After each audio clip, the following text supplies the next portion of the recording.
नमस्ते। मैं अभी तक रील्स बना रही थी, तो मेरे चैनल को कंटिन्यूटी रखने के लिए, सब पेजेस को कंटिन्यूटी रखने के लिए, that is a part and parcel of my professional life. मैं जो बात बोलने जा रहा हूँ, आप सभी को मालूम है रिसेंटली मेरे साथ क्या हुआ। लास्ट जो हुआ था वो है पेड़ पेड़ पेड़ पेड़, उसका तो मैंने एकदम पेड़ पेड़ क्या, वो जड़ से मैंने उखाड़ दिया सब्जेक्ट को। तो अभी आया आया है बात गरीब अमीर। तो गरीब अमीर में ये लॉजिक है कि हर कोई, मैं देखती हूँ सालों से सुनती आ रही हूँ, बचपन से सुनती आ रही हूँ। अपना दुख अगर तुमको ज़्यादा लग रहा है, तुम दूसरों को देखो कि उनका दुख तुमसे भी ज़्यादा है, फिर भी वो हंस रहे हैं। मैं एक बात बोलना चाहती हूँ, on the contrary I want to say, क्या आप राजा को किसी कब एक दिन के लिए एक दिन के लिए किसी राजा को बोलेंगे जाओ जाके भिखारी के झोपड़ी में रहो, और भिखारी को बोलेंगे जाओ जाके राजा के सिंहासन में बैठो एक दिन के लिए? जैसे नायक फिल्म आया था ना, एक दिन का सीएम, वैसे that is a film, that is scripted. Life is not scripted. हाँ, स्क्रिप्टेड ज़रूर होता है, वो ऊपर वाला स्क्रिप्ट बनाते हैं, हम नहीं बना पाते। ये हमारे नसीब में होता है, क्योंकि मैंने अपनी ज़िंदगी से यही देखा है। बोलते हैं ना, गिदड़ की जब मौत आती है तो वो शहर की तरफ भागता है। आज तक जिस जिसको अपना औकात दिखाना होता है, मतलब कोई भी इंसान उसका औकात नहीं दिखा पाता, जब वो मेरे हत्थे चढ़ जाता है। मैं ज़्यादा ही हिंदी बोलूँगी क्योंकि इसमें बंगाली प्रॉब्लम होगा, लैंग्वेज में कुछ कुछ वर्ड्स में मुझे मालूम नहीं। जैसे मैंने कल एक रील बनाया था दुरु दुरु, तो दुरु दुरु का मतलब ही मालूम नहीं, पर फिर भी मैंने कोशिश की बंगाली रील्स बनाने की, तो दैट्स अ डिफरेंट इशू। तो जब गिदड़ की मौत आती है तो वो शहर की तरफ भागता है, तो जिसकी जब शामत आती है तो वो प्रियंका चौधरी या टीना लहरी के हत्थे चढ़ जाता है। तो पूरा सोसाइटी आज मेरे जो एक्टिविटी मैंने किया है, एक अबला ही कह सकते हैं, अबला मतलब मेडिकली अबला, और ऑर्फन हो गई हूँ, कोई नहीं है, बहुत मेडिकल इश्यूज़ है।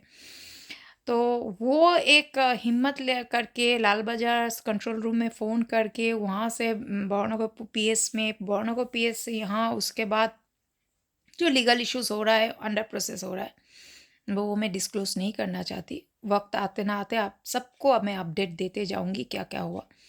तो जिसके जब औकात से बढ़ के कुछ मतलब उसका औकात जब ख़त्म हो जाता है, तभी वो मेरे हत्थे चढ़ जाता है। बच्चा वही सीखता है जो घर का माहौल है। अगर बच्चा देखता है कि शाम होते ना होते ही मेरे घर में शराब का पूरा ठेका लगा रहता है, मेरी माँ चखना बना बना के भेज रही है, यहाँ सर्व भी कर रही है, और वहाँ बैठे बैठे एंटरटेनमेंट कर रही है। I hope you understand what I mean to say. तो वो बेटा बड़ा होके वही बनेगा, वही बनेगा, लड़कीबाजी, शराब, ठेका, ज़रूरत पड़ने पर अपने माँ को भी लगा देगा। तो यही माहौल में होता है। मेरे घर का माहौल ऐसा नहीं था। Yes, I belong from an army background, but my father do drink, but मेरे पापा ड्रिंक करते थे अपने लिमिट में, और ड्रिंक करने के बाद शराबियों की तरह बिहेव नहीं करते जो ज़्यादातर लोग करते हैं। और मेरी माँ चखना लेके सर्व नहीं करती थी, क्योंकि उसके लिए 100 ऑडलीज है, 100 ऑडलीज है, and a complete silence need to be maintain. और मेरे पापा कभी गैदरिंग में शराब नहीं पीते थे, कभी भी नहीं। मेरे पापा का एक ही थ्योरी है, गैदरिंग में शराब पीना मतलब बवाल होना। चुपचाप अपने घर में शराब पीना है, ड्रिंक तो करना ही, ड्रिंक और स्मोक करना, क्योंकि इतना काम का प्रेशर, इतना मेंटल स्ट्रेस रहता है। ये एक ऐसा जॉब है जहाँ छुट्टी बल्कि नहीं है, और कोई ऑफ ड्यूटी नहीं है, तुमको एनी टाइम। अभी वायरलेस में मैसेज आया, कोड आया, वो कोड को डिकोड करके चलो टूर में 2 महीने के लिए, टाटा बाय बाय।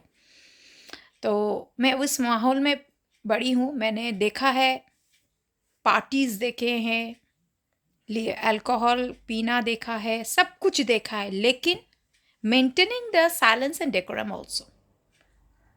मैं जब कलकत्ता आई थी, जब मैं बड़ी होने लगी थी, 17-18 साल की थी, मुझे 17 साल में ही मेरी शादी करवा दी गई थी, क्योंकि वो एक प्लान ऑफ एक्शन था, क्योंकि मेरी शादी करने का कोई मोटो नहीं था, कभी नहीं, क्योंकि मैं किसी मर्द को अपनी ज़िंदगी में लाना नहीं चाहती। मुझे किसी मर्द की ज़रूरत नहीं है, मुझे कोई सेक्स नीड्स नहीं है।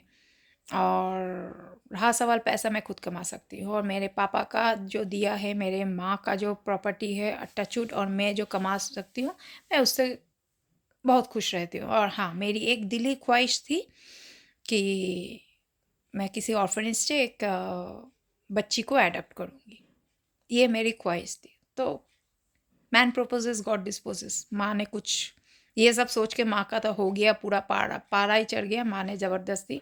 इसमें मेरे पापा का कोई दोष नहीं है, मेरे पापा इन्वॉल्व नहीं थे। पापा इन्वॉल्व नहीं थे 2 कारणों की वजह से। पापा ने चाहा था कि 30+ जाके मैं शादी करूँगी, and obviously that should be Brahmin, and secondly from the defence background, obviously from the defence background, क्योंकि जिस बैकग्राउंड से मैं पली बड़ी हूँ, जो माहौल मेरे घर में है, मेरे परिवार में भी है, मेरे बुआ लोग भी डिफेंस से बिलोंग करते हैं, मेरे ताऊ के बेटे भी डिफेंस से बिलोंग करते हैं, तो वो माहौल में मैं बड़ी हुई हूँ। लेकिन मैंने सब कुछ देखा, लेका पार्टीज़ देखा, तो वही मैं बोलना चाहती हूँ, मैंने वहाँ भी पार्टीज़ देखी, मेस में पार्टीज़ होना, मस्ती करना, डांस करना। अगर आप मेरे पुराने प्रोफाइल से कोई भी अगर लोग बिलोंग करते तो देख सकते हैं, मैंने कितने सारे पिक्चर्स अपने बचपन के पार्टीज़ के, मैंने मेस में पार्टीज़ हो रहे, ड्रिंक्स हो रहे, तो मैंने पोस्ट किया। तो मेरा एक शौक चढ़ा था, जब मैं 20-22 साल की हो गई थी, तब मेरा शौक चढ़ा था, तब मैं कॉलेज हो गया था, मेरा कॉलेज कंप्लीट हो गया था। शौक चढ़ा था कि मैं नाइट क्लब्स जाऊंगी। तो मेरे हस्बैंड ने बोला कि बिल्कुल नहीं। क्यों? नाइट क्लब्स में जाना क्या क्या खराबी है? तब मैं वाइन्स पीती थी। वाइन्स मुझे अच्छा लगता था, एंड मैं वो 200-250 वाला वाइन्स नहीं, सॉरी टू से। बोले, अला क्यों, मैं तो बचपन से इस माहौल में पड़ी बड़ी हूँ। तब वो कह रहे कि दैट इज़ अ डिसिप्लिनरी, वहाँ कोई जाके आपका हिप नहीं टच करेगा, कोई जाके आपका ब्रेस्ट नहीं छू छू पाएगा सॉरी बोल के, कोई आपको मतलब नी से कोनी कोनी नहीं मारेगा। ये सब आप सिविलियन में बड़ी हुई हो, लेकिन आपको आपके माता पिता ने इतना स्ट्रिक्ट डिसिप्लिन और में रखा है कि आप सिविलियन कल्चर के बारे में कुछ भी नहीं जानते। आप रही हो, स्कूल जाना है, स्कूल बस से जाना है, क्लास करना है 8 घंटे, स्कूल बस से उतरोगे, मम्मी या पापा कोई रहते हैं बस स्टैंड में, स्ट्रेट वे घर आओ, जूस एक ग्लास पूरा प्योर फ्रूट जूस रेडी रहता है। तो मेरे सब कुछ मतलब सामने सब कुछ रहता है, नौकर चाकर थे तब, सब कुछ था। तो मैं ये कलकत्ता में रह के भी, कलकत्ता का जो सिविलियन कल्चर है उससे मैं कभी भी वाकिफ़ नहीं थी, कभी भी वाकिफ़ नहीं थी। तो आई जस्ट मतलब बोलते हैं ना, मैंने अभी भी विजुअलाइज किया था कि शायद नाइट क्लब मतलब हमारे मेस में जैसे पार्टी होते हैं, लेकिन उसके बाद जो पार्क स्ट्रीट रेप केस हुआ, उसके बाद मुझे पार्क होटल, जो 5 स्टार होटल में जिसकी मैं मेंबर थी, मैं पहले भी बोल चुकी हूँ मेंबर थी, तो वहाँ जो दीवान साहब थे, ये कनेक्ट कर सकते हैं सोहम सेनगुप्तो, क्योंकि he is in the hotel business also. तो दीवान साहब थे, तो वहाँ मैंने जाके अपना सीवी बाय समहाउ, मैंने, मेरे हस्बैंड ने मेरे सीवी को जमा किया था। तो दीवान साहब ने कहा कि ये लड़की कौन है, कौन लगती है आपकी? तो कहा कि ये मेरी बीवी लगती है। बीवी बोलता नहीं हूँ क्योंकि ये मेरे से उम्र में बहुत छोटी है, और मैं इसको बीवी की तरह देखता भी नहीं हूँ। तो दीवान साहब ने एक ही बोला, अभी रिटायर कर चुके हुए हैं दीवान साहब, बहुत ही जेंटलमैन। जब भी मैं जाती हूँ, मतलब मेरा फेवरेट जगह है सैफरॉन।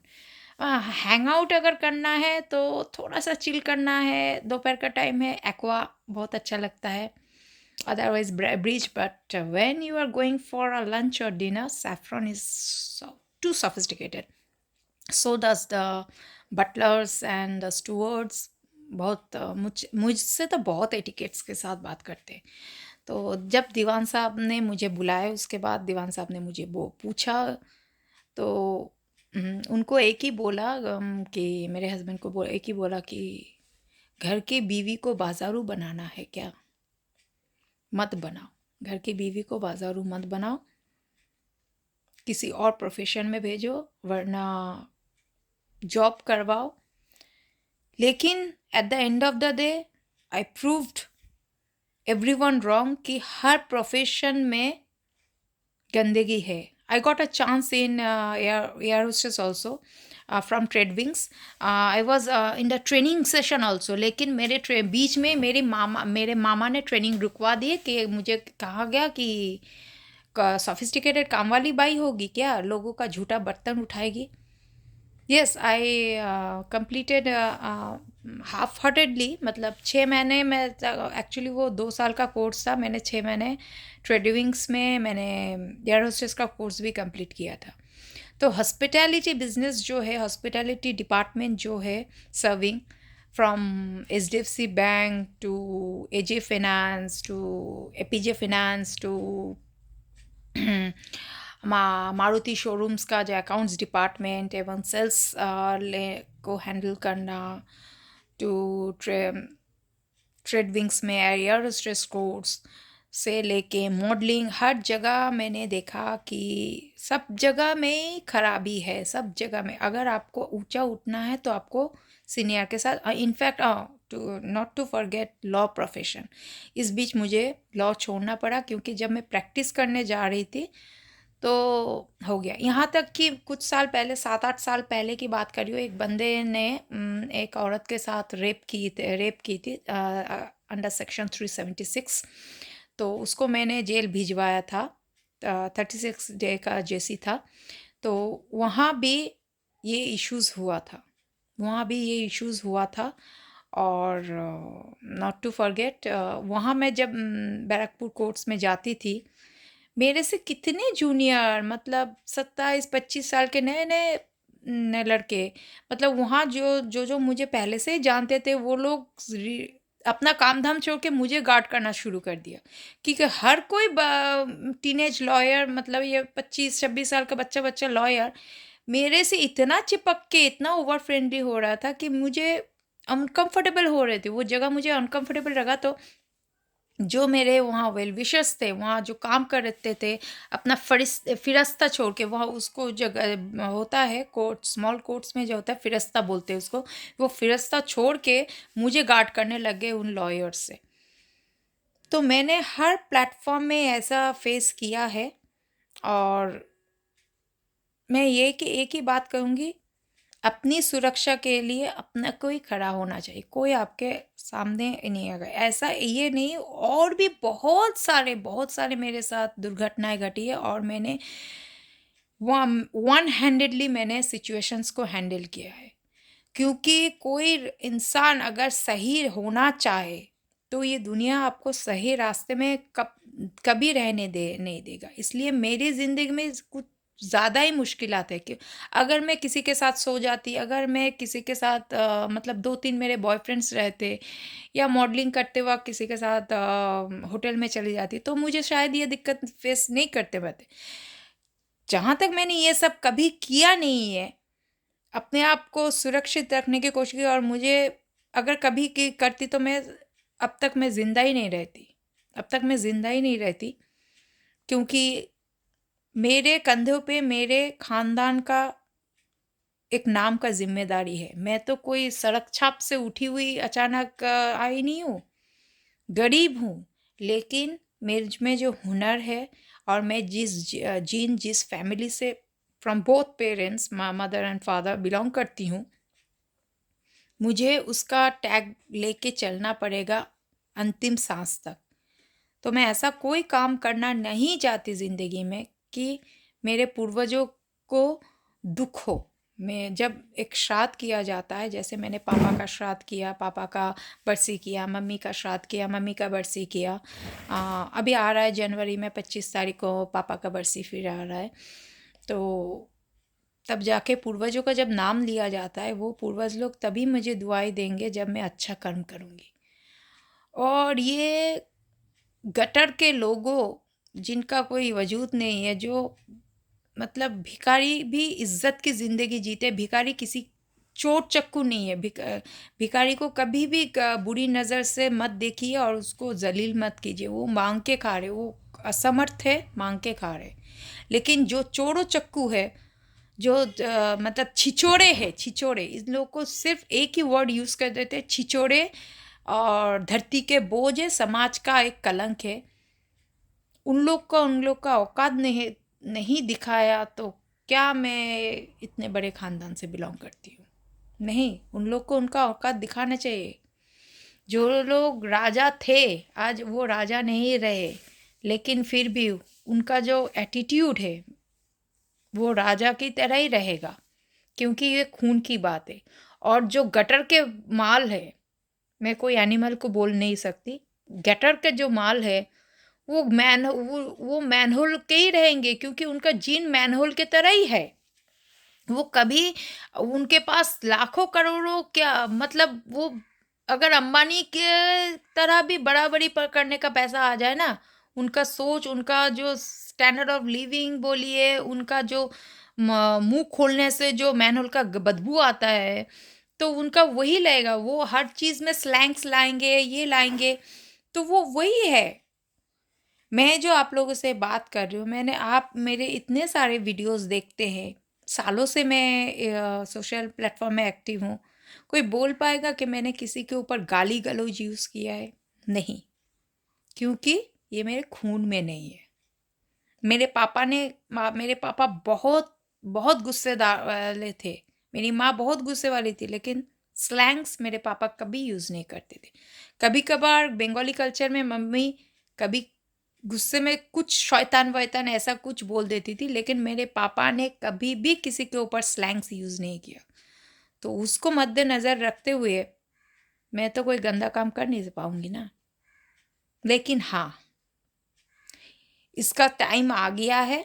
इस खानदान का, खानदान तो नहीं बोल सकती, ये 3 जनों का टाइम आ गया है। और अब तो गया, अब तो गया। देखती हूँ पैसा किस काम आएगा। दही और चिवड़ा खाने खिलाने के टाइम वक्त आएगा, या कुछ और में आएगा, देखती हूँ। मुझे तो बहुत मज़ा आ रहा है, क्योंकि ये सब मेरे लिए अभी खेल हो गया है। मैंने बहुतों को अपना औकात दिखा दिया है। मैं किसी के सब्जेक्ट में नहीं पढ़ती, मैं किसी के साथ झगड़ा नहीं करती। दुनिया अपनी ज़िंदगी जिए, लेकिन अगर तुम मुझे छेड़ दोगे तो तुमको उसका फल तो मिलने वाला है। आई होप आप लोग को ये वीडियोस अच्छा लगा होगा, और भी वीडियोस को अच्छा लगा होगा। और थैंक यू, आप लोग सपोर्ट कीजिएगा, और मेरे बच्चों का ख्याल रखते हुए थोड़ा सा डोनेट भी कीजिएगा। जी हाँ, मैं भिखारी नहीं बोल सकते, मैं हेल्प मांग रही हूँ, क्योंकि मैं अभी भी कोई एनजीओ के साथ नहीं हूँ। कल भी मुझे एक एनजीओ से ऑफ़र आया है। एनजीओ के साथ और एक कारण क्यों नहीं है पता है? वो भी है हेल्थ रीज़न। एनजीओ के साथ रहना मतलब सारा दिन उनके साथ मुझे रहना पड़ेगा, मुझे उनको टाइम देना पड़ेगा। मेरी खुद की हालत ऐसी है, मैं कैसे कर सकती हूँ? और ऐसे तो नहीं, किसी ने हर वीडियो के अंत में ऐसे ही तो नहीं बोलती मैं। जिसने भी बोला होगा हेल्थ इज़ वेल्थ, रियली बहुत सोच समझ के बोला है। जैसे बंगाली में हम लोग बोलते हैं, রামকৃষ্ণ পরমহংসদেব যিনি বলে গেছেন, শ্রী শ্রী রামকৃষ্ণ পরমহংসদেব যে বলে গেছেন, টাকা মাটি, মাটি টাকা, তার যে কত বড় একটা ইনার মিনিং, সেটা আজকের তারিখে বোঝা যাচ্ছে। तो ये लोग तो बहुत मतलब भगवान है ये लोग। मैं इनसे ही शिक्षा लेती हूँ, लेकिन कुछ चीज़ें बदल रही है। যেমন বাংলায় বলে কালা বোবার শত্রু নেই। কে বলেছে আজকের দিনে কালা বোবার শত্রু নেই? অবশ্যই কালা বোবার শত্রু আছে। আমি তো কালা বোবা, আমার কি শত্রুর অভাব নেই? আমি তো ঘরে দিব্যি শুয়েছিলাম। আমি তো একটা স্ল্যাংও ইউজ করিনি। আমি তো একটা কথাও তার সাথে বলতে যাইনি। তাদের ফ্যামিলি কারোর সাথে কথাও বলতে যায়নি। অন্য একটা তাদেরই মধ্যে গ্রুপের মধ্যে একটা অন্য জুনিয়র ছেলে, যার বাবা রিসেন্টলি এক্সপায়ার করেছে, সে খুব ভালোভাবে পোলাইটলি আন্টি করে আমার সাথে কথা বলছিল। ওকে মাঝখানে ঢুকতে কে বলেছিল? এটা হচ্ছে ওপরওয়ালার খেল। ঢুকতে এই জন্যে বলেছিল কেন কি ওর দিন ফুরিয়ে এসছে। ও নিজের কালকে ডেকেছে। যখন কালকে ডেকেছে, কাল তো কাল দেখাতেই হবে। এবং আমি তারামার দিব্যি যখন খেয়েছি, আর আমি যখনই আমাকে আমার সরকারপাড়া ওয়ার্ড নাম্বার 16 সবাই জানে, যখন আমি তারামার দিব্যি খাই আর আমার যখন লাল চোখ খুলে যায়, মারাত্মক হয়।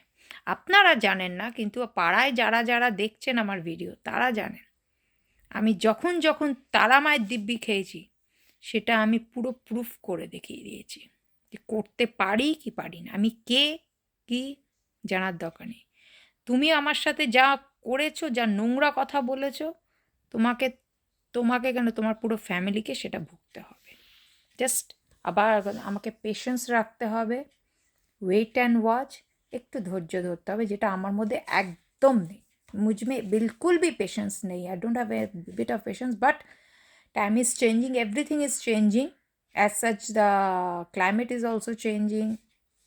There used to be a 6 seasons, now it has come to 4 seasons. So I also need to change my few attitudes, few behaviors. I need to hold patience. I need to wait for the good time, and after that, but no backstabbing. না, backstabbing আমি করব না। আমি যা করব front থেকে করব, and I will prove যে এই বিহেভিয়ারের আউটকামটা কি হতে পারে। আপনারা ভালো থাকুন, নেক্সট ভিডিও নিয়ে অবশ্যই আসবো। এবং ব্লেস মি, সাপোর্ট মি, কি আমি যে কাজটা করছি বাচ্চাদেরকে জন্যে, সেটা করতে আমাকে উইশেস দিতে হবে না, আর গেট উইল সুন আমাকে করতে হবে না। আমি জানি আপনারা সবাই আমার হেলথ নিয়ে খুব চিন্তিত থাকেন। আমি খুব মানে ব্লেস ফিল করি যে পাড়ার লোকের চেয়ে বেশি আপনারা আমার হেলথ নিয়ে চিন্তিত থাকেন। আমার খুব ভাল লাগে যে যারা আমাকে চেনে না, জাস্ট ভার্চুয়াল ওয়ার্ল্ডের থ্রু দিয়ে চেনে, তারা আমার জন্য এত চিন্তা করে। বাট ইয়েস, আমার একটা মেন পার্ট আমার এই মুহূর্তে মোটো একটাই, এই বাচ্চা দুটোকে, যতগুলো বাচ্চা আছে তাদেরকে বেস্ট দেওয়া, যতদিন আমি বেঁচে আছি এবং আমার মৃত্যুর পরেও। থাকি ভালো থাকবেন। নমস্তে।